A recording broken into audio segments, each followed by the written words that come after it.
I am a 1.3 KD champ, and all of my friends are always asking me, what can I do to get better at the game? Now in this video, I'm going to give you 10 tips to instantly improve your game in Rainbow Six Siege. Tip number 1, find your role. Now don't worry, I will explain all of the roles in a different video. But for the sake of time, I am just going to explain how you can find your role. Now on attack, your main roles are going to be your entry fragger, your support player, and your flex player. Your entry fragger is going to be the one that takes fair gunfights in order to establish map control. Your support player is going to be droning in that entry fragger and staying alive. Your job is to get breach and plant.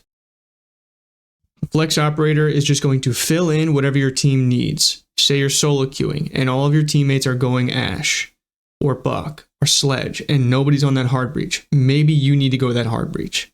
Any operator can be a flex op, but there are some that are designed for it.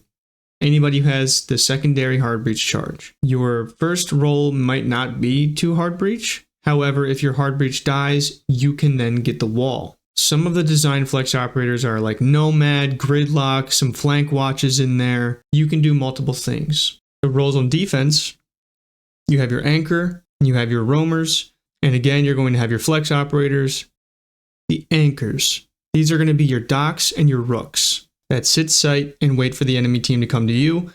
Now for the roamers, your calves, your vigils, and all you're going to do is sit off site and engage the enemy before they can push site, wasting their time. Then you have the flex operators.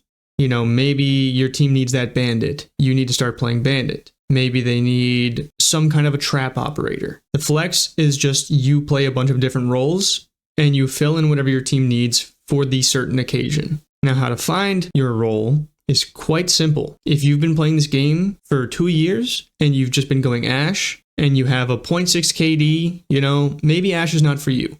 Maybe you need to get off of that entry frag role and start playing more support roles. Same thing on defense. If you're roaming every round and you're getting killed in the first 30 seconds, 45 seconds of the round, maybe it would benefit you to just sit sight with a heavier guy and just wait. Or if you're somewhere in the middle and your stack already has that fragging operator and that support player, you should be fine going a flex. You need to decide which one you are. Tip number 2, find what you do wrong and fix it. In a game like Siege, you cannot expect to just start playing the game and immediately be bolo. What this tip means is every time you die, you need to look at what you died from and what you did wrong. Maybe I shouldn't have peeked this angle. Maybe I shouldn't have pushed through this door. Maybe I shouldn't have reloaded it when I did. If you don't know what you do wrong, ask your friends. I'm sure they will have a long list of what you can do better.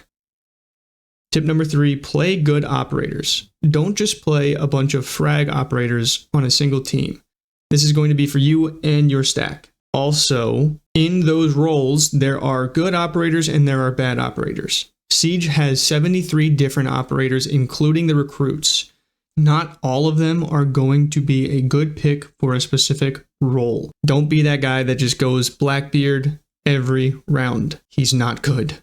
Number 4, watch people that are better. Start watching Pro League. Start watching different content creators and learn from them. You can take a little piece from each person and incorporate it into your own gameplay, and it's going to help you out so much. You are going to learn so many things that you didn't know before, and you can use them against people in your rank that maybe don't know either. Number 5, you need to start getting aggressive in lower man situations. I'm talking the 3v5s, the 2v5s. Most good teams are going to play this slow, as they know that they have the man advantage and that they can just wait and you will eventually push them. However, this is not always the case. Sometimes they will overpeak. Sometimes they will get too aggressive because they are looking for their first kill or they just want more kills. You need to start being aggressive. Do the unexpected. The only way you are winning this is if you are aggressive and you can take them by surprise. Number 6, play off contact and hold crosses. Holding a cross means that if you know where someone's coming from and your teammate is already holding that door or that angle, you should be holding the same door or angle, but from a different angle yourself, as the enemy will not be able to get through the door and kill both of you at the same time.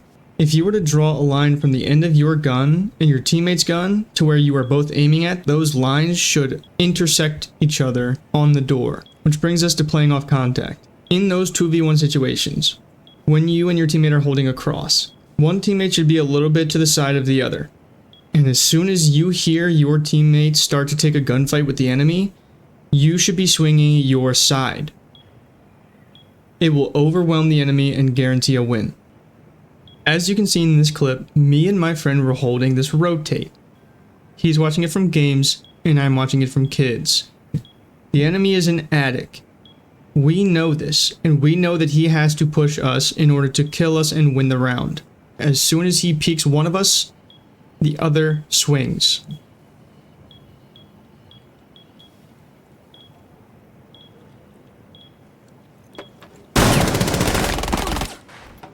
Number 7, use your drones. Understand your own risk.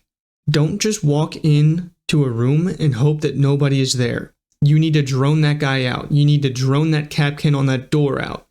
Even if you win the round, you can still look back and say, hey, maybe I shouldn't have got that aggressive. Maybe I should have droned this out instead. In the prep phase, stop just droning sight immediately and getting that thing destroyed. You should be leaving your drone in the room where you plan to take first. Number 8 is going to be refrag. The best way to utilize refragging is when you have the man advantage. A 5v3, 5v4, any kind of man advantage. You have one more person than the enemy team.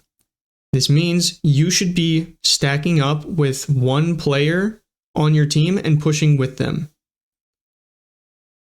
If they go through a doorway without droning and they die, you now know exactly where they got shot from. You should be swinging this guy immediately. He might be reloading. He might not be expecting 2 people. Go for that refrag. You know exactly where that guy is now. Number 9, utilize quick peeking. Now this one's going to be a little bit tricky for some people, but you will get it eventually, don't worry. Let's assume you don't have any drones here. If you wanted to quick peek this guy on stairs, you are going to lean and move one way until you get to where you can see the stairs. Once you get to that point, you are going to quickly move the opposite way so you can only see a sliver of what's on that stairs and you can clear that. If it is clear, you can continue to move farther and farther, clearing as you go. It is the safest way to get information without drones. Don't do it too often because it is very easy to pre-fire if you do it in the same exact spot over and over. So start quick peeking, but also change your head level. Quick peek one time standing, get your information. Next time quick peek it crouching, get more information. It'll be a lot harder to take off your head if you're changing where your head is. Tip number 10, play more passive on defense. You guys need to start controlling your inner crackhead. Everybody sees a 3v1 and they start going crazy. This is an easy way to sell the round. I can't tell you how many times I've been in a 4v1 or a 3v1 and my teammates just start running out of windows, going outside looking for this last guy. Next thing you know, 2 guys are down to a claymore and the enemy kills my other teammate. Now I'm in a 1v1. Stop selling your teammates. If you're on defense, they have to come to you. Do not overextend and get too aggressive and just die. This does not help your team. If you're on attack, try to go for that plant. If you guys have time, drone that last guy. Your push should not change depending on how many people are left. Hopefully these tips will help you become a better player. Let me know what else you want to see in the comments below. See ya.